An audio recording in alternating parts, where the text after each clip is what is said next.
Welcome back again sa ating munting channel, Jerry Tech PH. Andito tayo ngayon sa aking workshop. May ayusin na akong isang Hilti jackhammer. Ito yung kanyang Hilti TE60. Ito ay galing sa site. Ito ay bigla raw hindi na umikot ang motor. Sabihin hindi siya umaandar pero meron siyang power supply dahil yung kanyang indicator light ay umiilaw raw. So ayan guys, so check upin natin kung ba't ayaw umikot yung kanyang motor. Ito yung kanyang switch, ayun may fuse. Gawin natin, saksak natin sa kanyang outlet, power on natin at check natin yung kanyang power on switch kung meron nga siyang indicator light. Power on natin, so ayan, so meron nga siyang indicator light pero hindi umaandar yung kanyang motor. So ibig sabihin guys, ito ay may power supply na pumasok sa loob. So ayan, kahit anong on natin sa kanyang switch ay ayaw umandar. So may power naman ito sa loob dahil meron namang indicator light. So kung ang problema nito guys ay switch, ibig sabihin hindi papasok yung kanyang supply at walang indicator. Sa makatwid guys, ito ay buo ang kanyang power on switch. So ayan, may indicator siya. So nakapasok na sa kanya yung power supply at may voltahe na ito. So, ang gagawin ko dito guys ay bubuksan ko ito. Medyo mahirap lang itong buksan dahil malaki. Maraming tinatanggal na tornilyo. So unahin ko itong baklasin itong kulay itim, yung cover niya. Nandito kasi sa loob yung kanyang carbon brush. Yan guys. So ayan guys, tatanggal ko na yung tornilyo. So tatanggalin natin yung kanyang cover. Kasi unahin natin check upin yung kanyang carbon brush. So ayan yung kanyang cover. Posibleng carbon brush, pwedeng armature din, pwedeng stator. Yung kanyang diferensya. So dito guys, napapansin ko na maliit na yung kanyang carbon brush. Ayan. So kailangan nating tanggalin. Parang maiksi na yung carbon niya. So sungkit-sungkitin lang ito guys kasi nakalags lang naman to. Ayan. Meron lang siyang lugs. Madali lang naman ito tanggalin yung carbon brush dahil naka-insert lang. Ayan. So maiksi na yung kanyang carbon brush. So ayan guys, kaya siguro ayaw nang umikot. So ito, tanggalin naman natin yung isang kabila. Dito, may isa pa siyang carbon brush. So bali dalawa yung carbon brush na guys na titingnan natin.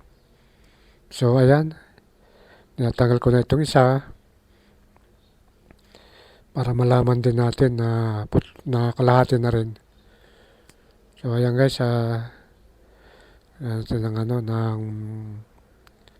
long nose. So ayan guys, at nakitang-kita naman na maiksi na. So yung kanyang pinaka-spring, no? Ito yung pinaka-limiter switch niya, problema.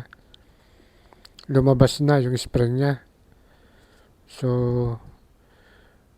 baka sira na yung commutator nito dahil lumabas yung spring guys eh. Ayan guys, silipin natin yung kanyang commutator. Medyo madilim. Ayan guys, napapansin ko na mukhang may sunog sa loob. Ayan guys. May sa loob eh. Oh. Parang sunog. So kailangan nito siguro bubuksan natin.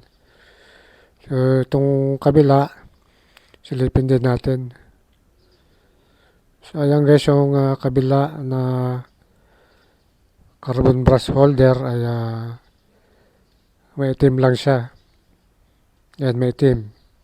Siguro nadami na rin sa pag-ikot. Ayan guys, at kailangan talagang buksan at makita natin yung kanyang armature. Baka may damage na talaga. So kailangan buksan. Saan ba natin ito buksan? Unahin natin dito siguro. Kailangan kasi matanggal natin doon. Dito kasi yung kanyang armature eh. Mahugot itong pinaka-cover niya. Yan yung kanyang armature. So tanggalin ko muna itong itong side ng hawakan. Tanggalin muna natin yan. So ayan guys, tanggal ko na rin yung tornilyo. Unahin natin itong may hawakan. Ayan, baklasan natin yung kanyang hawakan. Ayan, unti-unti natin na bubuksan kasi may mga sekreto kasi siya, mahirap buksan. Ayan, so may dalawa siyang tornilyo dito guys sa labas. Ito yung kanyang tornilyo, yan, yan. Merong isa dyan, merong isa rito. Tapos yung dalawa nandun sa loob. So kailangan tanggalin pa rin ito. So ayan guys, tanggal ko na. So cover, maraming cover na tinatanggal. Matindi yung pagkagawa ng hilti, no? Talagang pit na pit.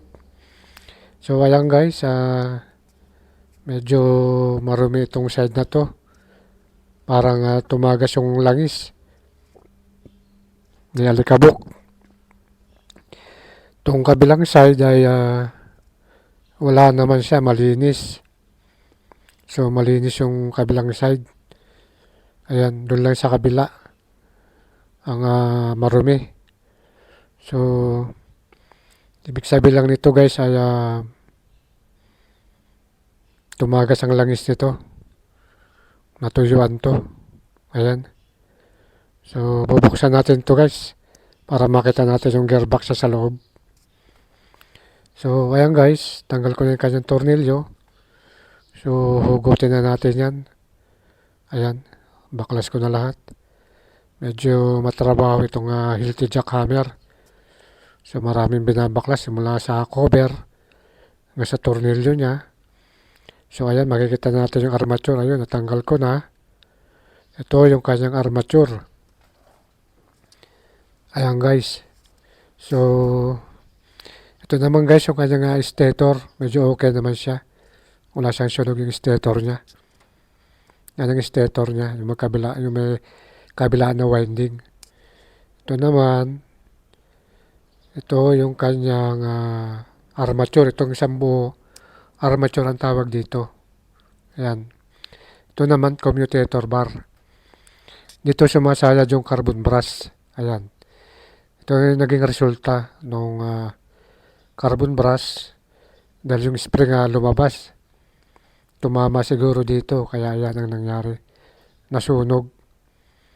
Ayan. Tapos tanggalin naman natin itong cover ng gearbox kasi may tumagas dito. Ayan. Medyo matigas. Dahan-dahan lang natin tatanggalin. Medyo maganit siya. Matigas yung pagkakaano niya. Pit na pit talaga. So ayan guys, tanggal natin yung kanyang cover. Ayan, tuyong-tuyo. Tuyong-tuyo yung gearbox niya. At wala na talagang langis. So ayan guys, napansin ko nasira nga talaga yung kanyang oil seal. Ito yung kanyang oil seal.